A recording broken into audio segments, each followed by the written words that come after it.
नमस्कार। आज के इस खास विश्लेषण में आपका बहुत बहुत स्वागत है। वेल्थ क्रिएशन यानी संपत्ति निर्माण की दुनिया में एक ऐसी भूमिका है जिसे लोग अक्सर इग्नोर कर देते हैं। लेकिन सच कहूं तो निवेशकों के पैसों की सुरक्षा के लिए वही सबसे ज्यादा जरूरी है। आज हम उसी रहस्य से पर्दा उठाने वाले हैं। हम अक्सर बाजार के उतार चढ़ाव की तो खूब बात करते हैं, लेकिन उस ढाल को भूल जाते हैं जो पर्दे के पीछे रहकर हमारे लिए काम कर रही है। आज की हमारी ये चर्चा म्यूचुअल फंड की उसी सुरक्षा को गहराई से समझने के बारे में है। तो चलिए जल्दी से देखते हैं आज हम किन अहम मुद्दों पर बात करेंगे। पहले हम जानेंगे आम निवेशकों की चिंताओं के बारे में।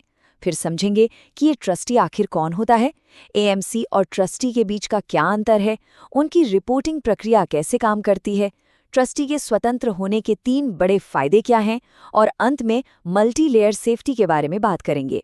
चलिए शुरुआत करते हैं हमारे पहले सेक्शन से, आम निवेशकों की चिंताएं।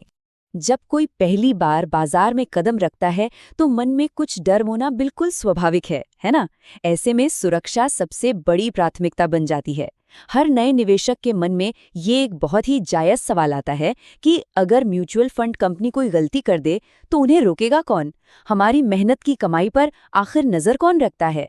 जाहिर है, पैसे निवेश करने के बाद पर्दे के पीछे क्या चल रहा है, ये जानना हर उस इंसान का हक है जिसका पैसा सिस्टम में लगा है। जरा सोचिए, अगर कोई निगरानी करने वाला ही ना हो तो जोखिम कितना बढ़ जाएगा। बिना सही चेक्स एंड बैलेंस के एक एसेट मैनेजमेंट कंपनी यानी एएमसी कई गंभीर गलतियां कर सकती है। इन जोखिमों में गलत निवेश के फैसले लेना, बनाए गए नियमों को तोड़ना या फिर पूंजी का गलत इस्तेमाल करना शामिल है। उदाहरण के लिए, फंड के पैसे को किसी ऐसे हाई रिस्क वाले एरिया में लगा देना जिसकी परमिशन स्कीम के डॉक्यूमेंट्स में है ही नहीं। किसी की भी मेहनत की कमाई को ऐसे अनियंत्रित जोखिमों के भरोसे बिल्कुल नहीं छोड़ा जा सकता। और यहीं पर एंट्री होती है हमारे दूसरे सेक्शन की, ट्रस्टी कौन होता है। देखिए, अभी जिन चिंताओं की हमने बात की उनका एक बहुत ही मजबूत समाधान हमारे सिस्टम में पहले से ही मौजूद है, जिसे ट्रस्टी कहा जाता है। ट्रस्टी को आप निवेशकों का अंतिम रक्षक या गार्डियन कह सकते हैं। और ध्यान दीजिए, ये सिर्फ कागजों पर मौजूद कोई नाम नहीं है। ट्रस्टी बहुत ही सक्रिय रूप से एएमसी के कामकाज की निगरानी करते हैं और ये पक्का करते हैं कि एक डेली कंट्रोल सिस्टम सही से काम करे। आसान भाषा में कहें तो ट्रस्टी वो ढाल है जो सीधे तौर पर आपके हितों की रक्षा करती है। अब आते हैं सेक्शन 3 पर, एएमसी बनाम ट्रस्टी। इन दोनों के बीच का अंतर समझना बहुत ही दिलचस्प है। एएमसी का मेन काम है पैसे को मैनेज करना और निवेश के फैसले लेना। उनका पूरा फोकस अच्छे रिटर्न्स जनरेट करने पर होता है। लेकिन दूसरी तरफ ट्रस्टी का काम है उसी एएमसी पर कड़ी नजर रखना, ये चेक करना कि सारे नियम फॉलो हो रहे हैं या नहीं, और निवेशकों के हितों को बचाए रखना। पहली बार निवेश करने वालों के लिए ये समझना बहुत जरूरी है कि जो संस्था पैसा मैनेज कर रही है और जो संस्था उस पर नजर रख रही है, वो दोनों एक दूसरे से बिल्कुल अलग हैं। मतलब अगर एक खिलाड़ी है तो दूसरा रेफरी। बढ़ते हैं हमारे चौथे सेक्शन की तरफ, स्टेप बाय स्टेप रिपोर्टिंग प्रक्रिया। अब मन में ये सवाल आ सकता है कि अगर कोई नियम टूटता है तो क्या ट्रस्टी के पास सच में कोई पावर होती है?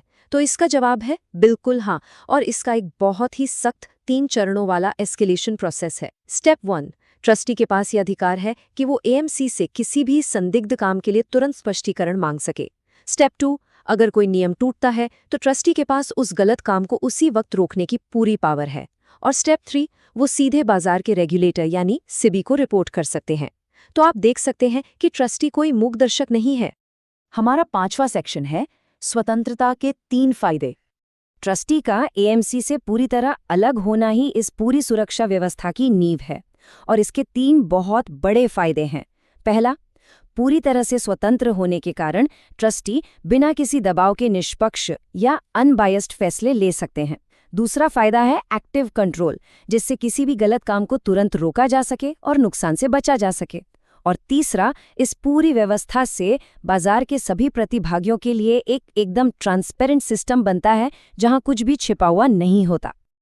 और अब हमारा आखिरी सेक्शन, मल्टी लेयर सेफ्टी और सेबी।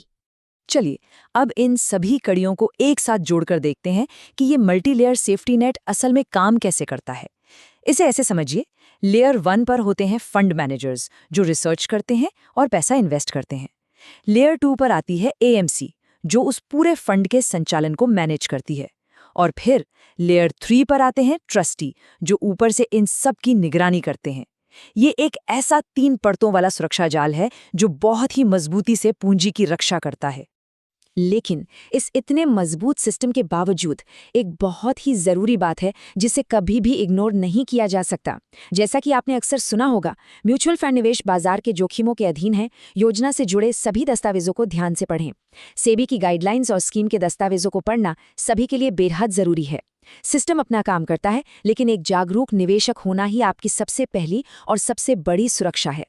इस पूरी स्ट्रक्चरल सिस्टम को समझने के बाद एक बात तो बिल्कुल साफ है, उचित निगरानी के साथ म्यूचुअल फंड वेल्थ क्रिएशन का एक बहुत ही शानदार और सुरक्षित टूल बन सकते हैं। ये जानकारी निवेशकों को ये विश्वास दिलाती है कि MAFI registered mutual fund distributors जैसे कि नमन शुक्ला के माध्यम से निवेश करना एक बेहद सुरक्षित और पारदर्शी प्रक्रिया है। सिस्टम में चेक्स और बैलेंस दोनों मौजूद हैं। तो जाते जाते मैं आपको एक विचार के साथ छोड़ना चाहूंगा। जब सिस्टम में ही ऐसे शक्तिशाली और स्वतंत्र गार्डियंस पहले से मौजूद हैं जो हर कदम पर निगरानी रख रहे हैं, तो क्या अब भी महज डर के कारण पूंजी को उसके असली वेल्थ क्रिएशन पोटेंशियल तक पहुंचने से रोका जाना चाहिए? इस सवाल पर जरूर विचार कीजिएगा। ये समय है सुरक्षित तरीके से संपत्ति निर्माण के नए रास्तों को खोजने का। आज के इस विश्लेषण का हिस्सा बनने के लिए आपका बहुत बहुत धन्यवाद।